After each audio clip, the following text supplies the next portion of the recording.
Hello, Sales Academy. Followers, listeners, watchers, YouTubers, everything in between us.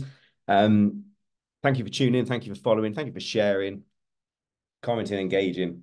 And I'm going to add converting because this podcast is so powerful for us now.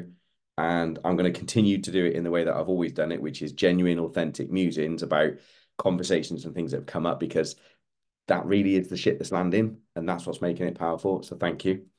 It matters and it makes it matter that it lands for you guys. So today's musing, the trouble with lost, right? The trouble with lost. And before I go any further with this musing, there's going to be somebody I'm going to tag in the comments to this, and I'm going to put their links in.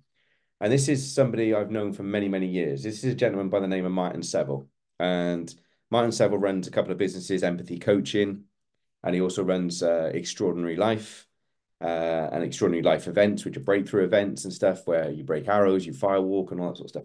Um, and what I love about Martin, and I say this with such a huge heart, is I knew Martin when he was a very smiley Disney boy.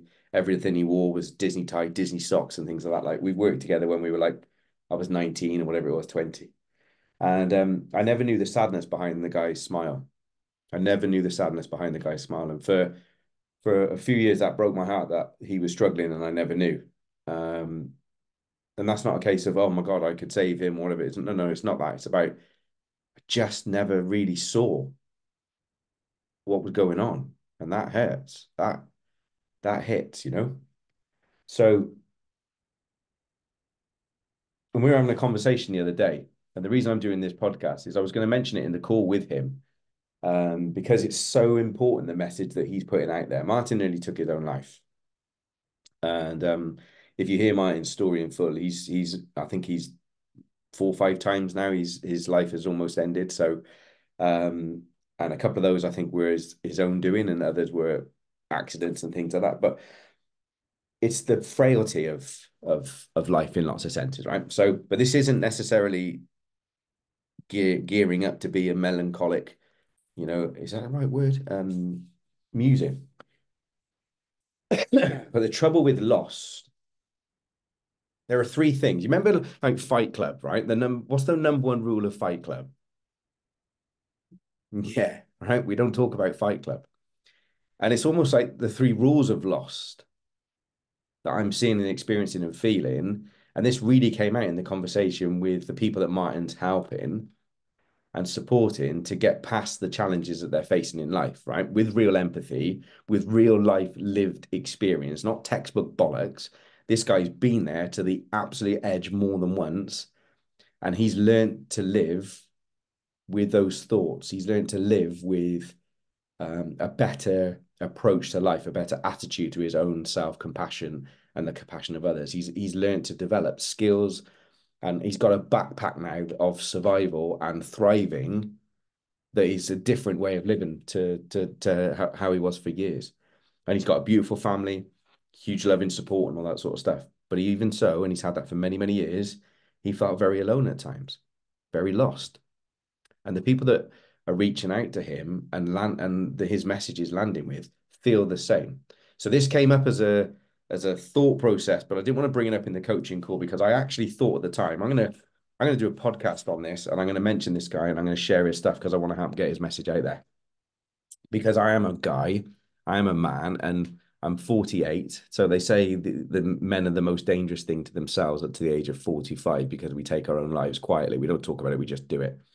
I think it's later than 45. I think it's much later because I'm in a men's group. And I talk to men around my age, and there's a number of things that go on in lives and this isn't like a woe is me kind of men thing. It's just understanding and appreciating that, women have it massively tough and men have it massively tough for different reasons at different times, right?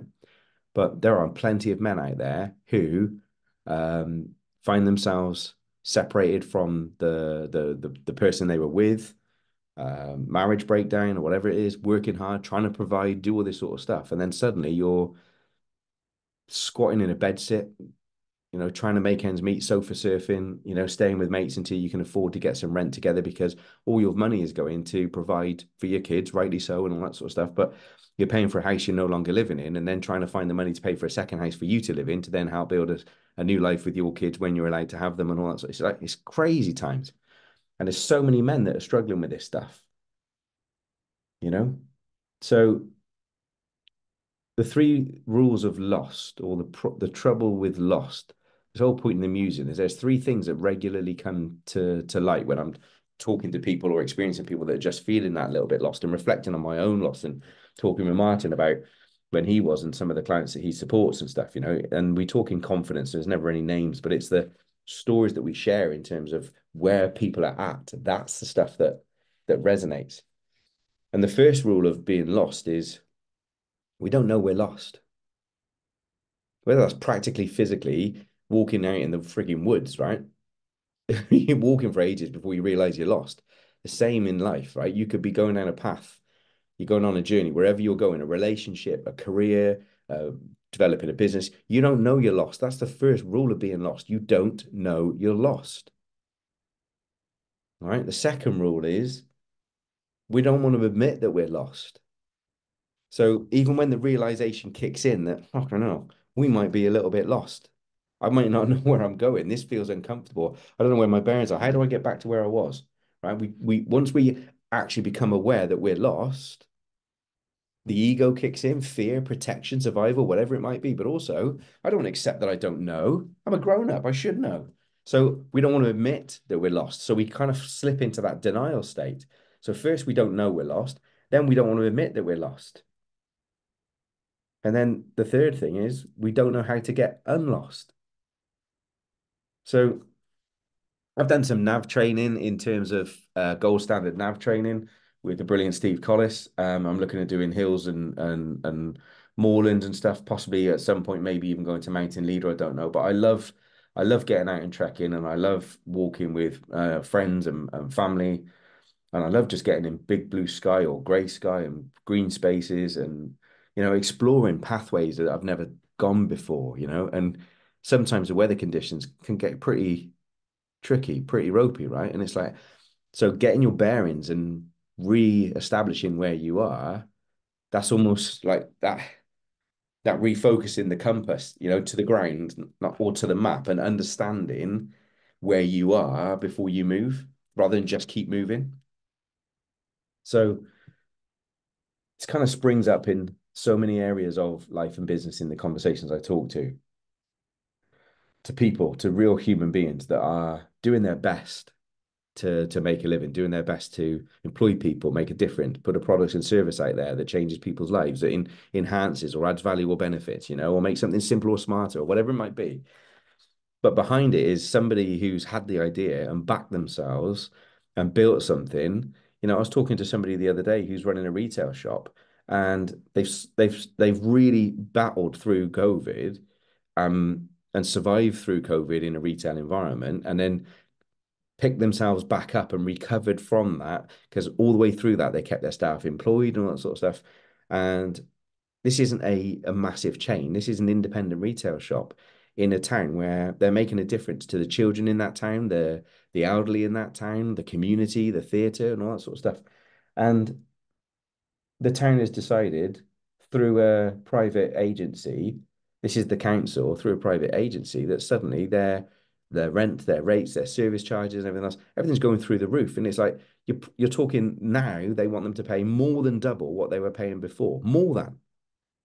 And it's like if you looked at profits, if you looked at how much they made versus what was left in at the end of the year after all taxes and everything else paid, with all the new charges, they'd be running at a massive loss. So they'd have to work much, much harder to even stand still. So they're being penalized out of the town centre. I don't get it. So even big organizations and councils are frigging lost with some of this decision making, and then we're lost because we don't know where to go and who to turn to challenge that and to battle that. And I'm like, well, speak to the Chamber of Commerce, let's speak to your MP and stuff. Let's raise this up because you're one voice against a larger organization. We need to build the voices to be able to have more of a say. That's why for 3 years I was the chairman of the Chamber of Commerce in Chepstow, because I wasn't just going to stand by and allow it to disappear after 80 odd years.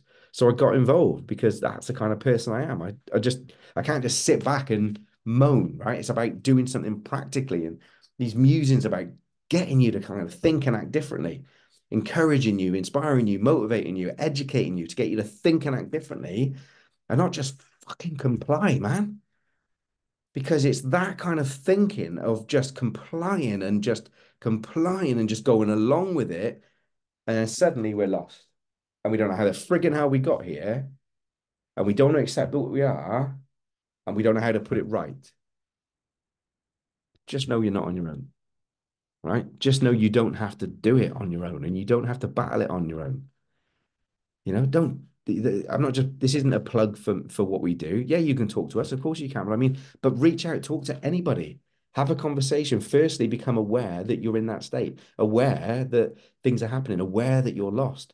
That leads to choice, right? Choice of what do I do now? Do I stay the same or do I change? Change is scary, but staying the same, oh my God, for a long period of time, that's going to break you. So, yes, there's going to be fears there, but you can overcome that stuff because I know the person listening to this.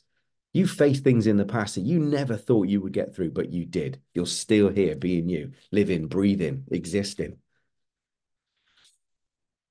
Breathe that in, salute that, champion that. I don't believe we're ever as lost as what we feel we are. But in the moment, in the time, oh my God. But you're bigger, you're resilient, you're stronger, you're courageous, you're capable, you're resourceful, and you've got people around you that love and care more than you realize, but you may just need to reach out. Or you may just need to accept when somebody else reaches out. Oh, that's a toughie for a lot of us, right? Accepting, being open to receive help and support. It's not the asking for help that's so difficult. It's the being open to receiving it, being open to accepting it. All of us need help, different times in our lives. So be the person that authentically says, okay, how do I get through this? Where's my support team? Who's in my corner? Who can I call on? How do we do this?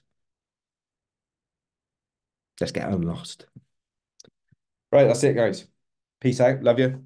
See you later.